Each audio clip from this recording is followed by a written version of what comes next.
Congratulations again to Lou Rockwell and Jeff Tucker and all my friends associated with the Mises Institute on their 25th birthday. It's sort of my 25th anniversary also. I've been associated with them one way or another from the very beginning.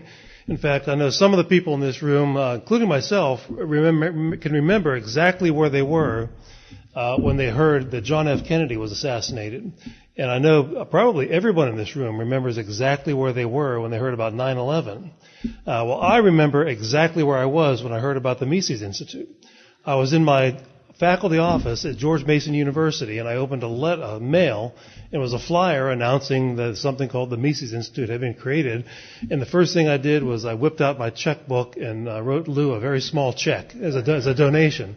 I was an assistant professor of economics at the time, and I wasn't a wealthy multi-billionaire full professor like I am now. But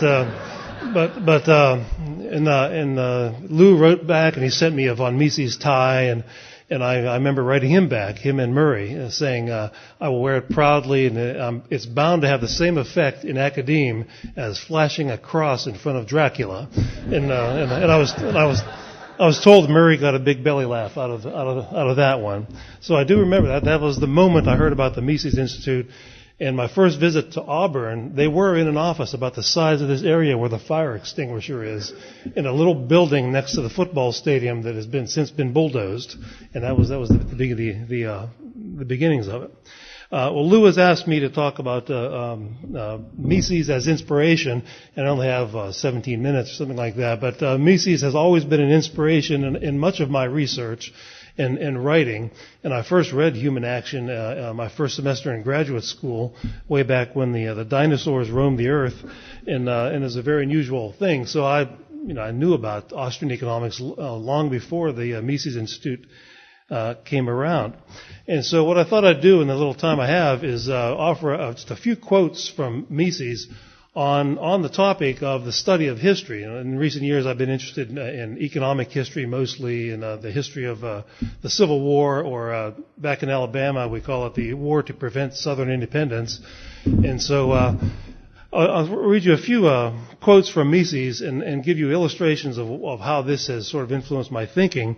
And this is from Human Action. And one of them, the quotes is, quote, "It is obvious that the historian must not be biased by any prejudices and party tenets.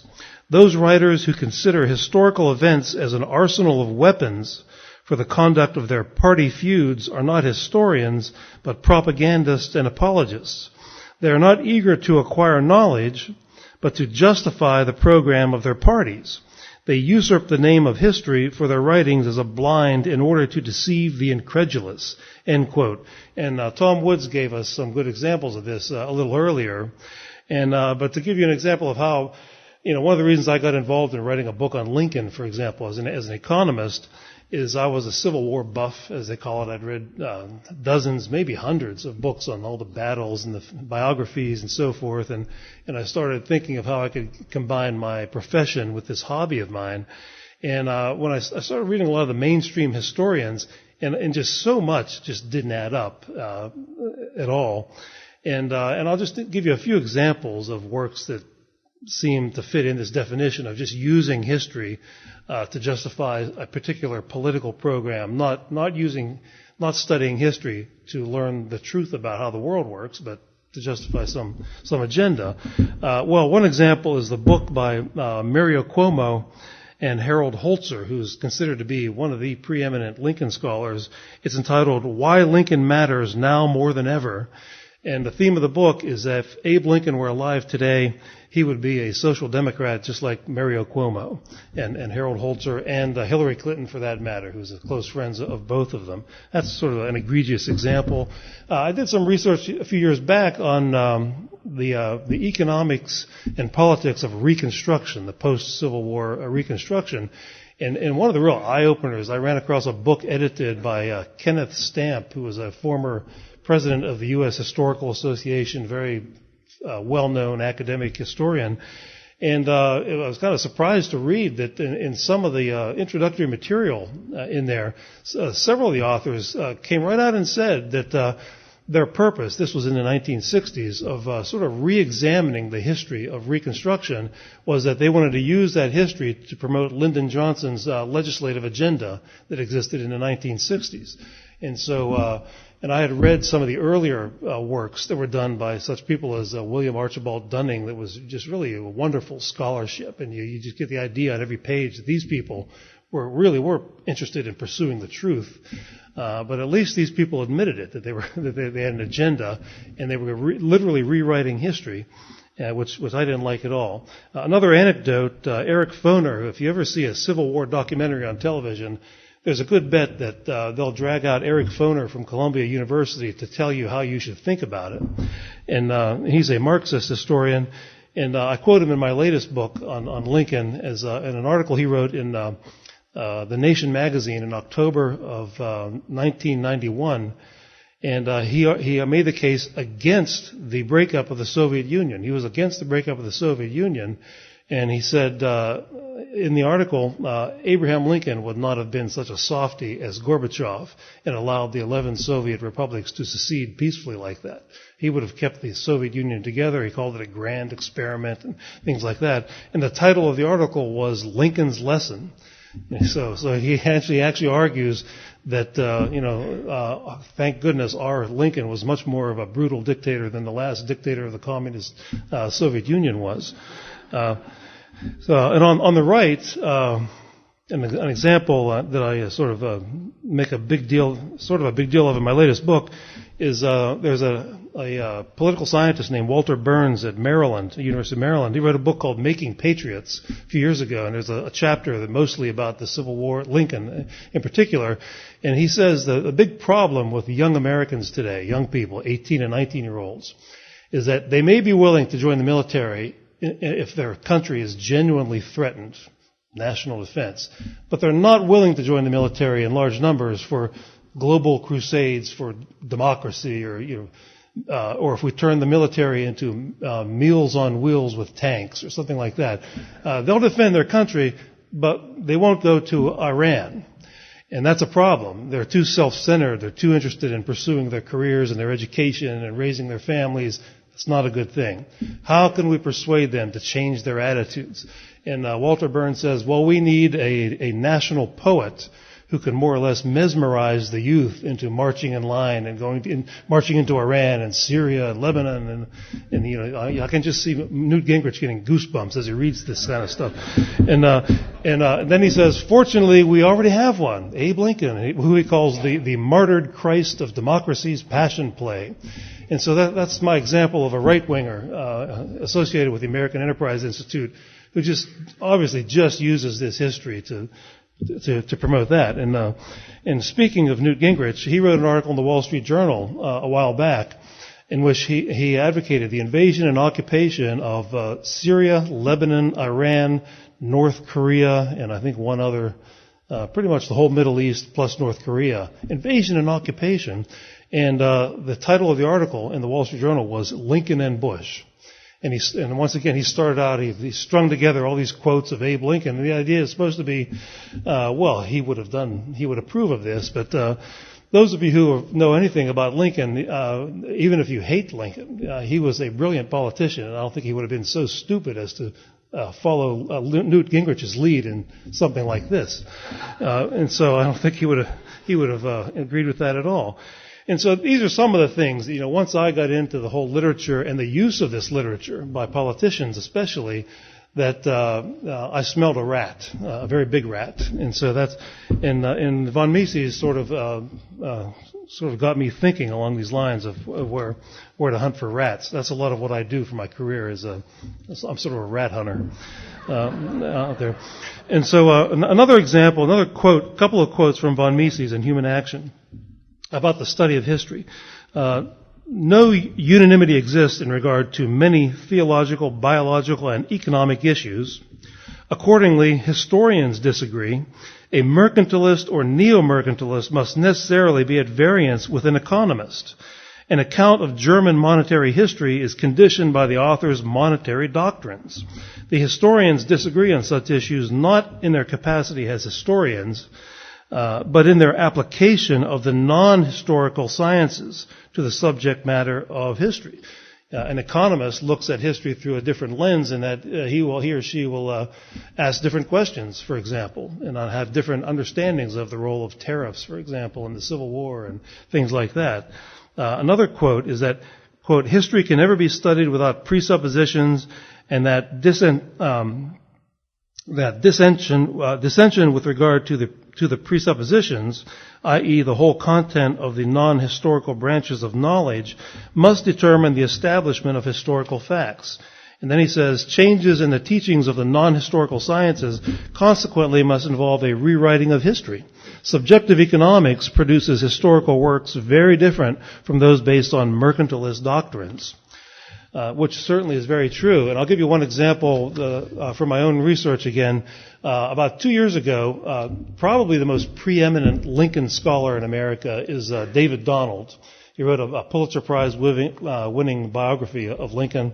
I think it's called Lincoln. It's like all the books are. And he was invited by the Smithsonian Magazine to write an article on what if the 1860 election had turned out differently. They had a whole series of what if the 1980 election had turned out differently. What if the 1932 election had turned out differently? And he did the 1860. And here's what he says. He said, had the Democrats won in 1860, and not Lincoln and the Republicans, it, quote, would have blocked the important economic and social legislation enacted by the Republicans during the Civil War. So he doesn't even talk about slavery and these other issues, social legislation. So thus, there would likely have been no high tariff laws that protected the iron industry, so essential in post-war economic development. No Homestead Act giving 160 acres to settlers willing to occupy and till land out west. No transcontinental railroad legislation. No land-grant colleges. No currency or national banking legislation. Horrors. No Department of Agriculture. What a terrible thing. To offer expert guidance on better seeds. What a catastrophe that would have been. Without such legislation, the economic takeoff that made the United States a major industrial power by the end of the century would have been prevented altogether. And so, there are a lot of good economic historians that have written a lot of really good, solid analysis of this period of history, but historians are uniformly very lame on this for the obvious reasons that Mises gave. They write about economic issues, but without the benefit of having studied even principles of economics in a lot of cases. And a lot of them, I found, tend to they come up with some idea that, well, this politician has good intentions. His heart is in the right place. Therefore, whatever legislation he supported must be good for the whole country.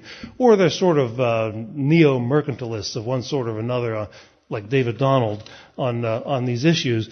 But if you look at these things, he praises the high tariff laws, which existed until 1913 when the income tax came in. I don't have to tell this crowd that was not a good idea to have 45 to 50% average tariff rates for all those years in terms of the economy.